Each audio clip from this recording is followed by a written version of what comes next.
حين نتأمل كلمات النبي صلى الله عليه وسلم نشعر كأنه يصف مشهدا نعيشه الآن. تنبؤات ليست من خيال بل من وحي السماء.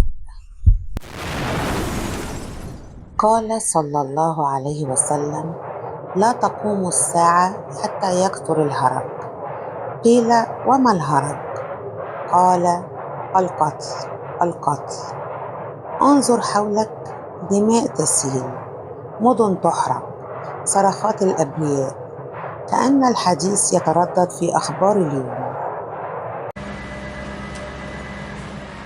وأخبرنا صلى الله عليه وسلم: لا تقوم الساعة حتى يتطاول الناس في البنيان.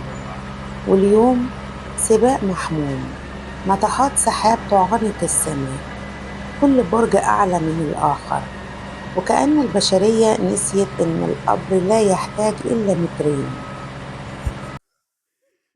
ومن نبوءاته صلى الله عليه وسلم أن يكثر العقوق، فيعامل الابن أمه كأنها غريبة. اليوم كم من أم تهان، وكم من أب يترك وحيدا بلا رحمة. ومن علامات آخر الزمان أن ينشغل الناس باللغو. اليوم اجلس بين أصدقائك أو أهلك، تراهم جميعا في مكان واحد، لكن كل واحد منهم غارق في شاشة هاتفه. تفرقوا بأهوائهم رغم أنهم متجاورون. قال صلى الله عليه وسلم: من حسن إسلام المرء ترك ما لا يعنيه. فضاع العمر بين إشعارات وتركنا قلوبنا جائعة لذكر الله. لكن النبي صلى الله عليه وسلم لم يتركنا في الظلام، بل بشر الغرباء. قال صلى الله عليه وسلم: بدأ الإسلام غريبا وسيعود غريبا كما بدأ، فطوبى للغرباء. الغرباء هم الذين يتمسكون بدينهم وسط الفتن، غرباء لكنهم أهل الجنة.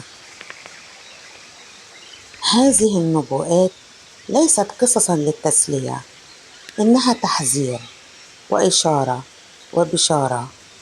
تحذير من الفتن، إشارة أن الوعد حق، وبشارة أن النجاة قريبة لمن تمسك بالحق.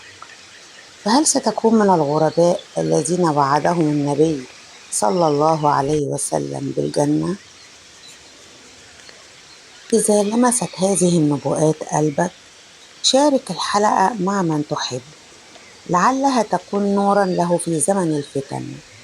واشترك في القناة ليصلك المزيد من الحلقات، حتى نسير معا على خطى النبي صلى الله عليه وسلم، ونكون من الغرباء الذين بشرهم بالجنة.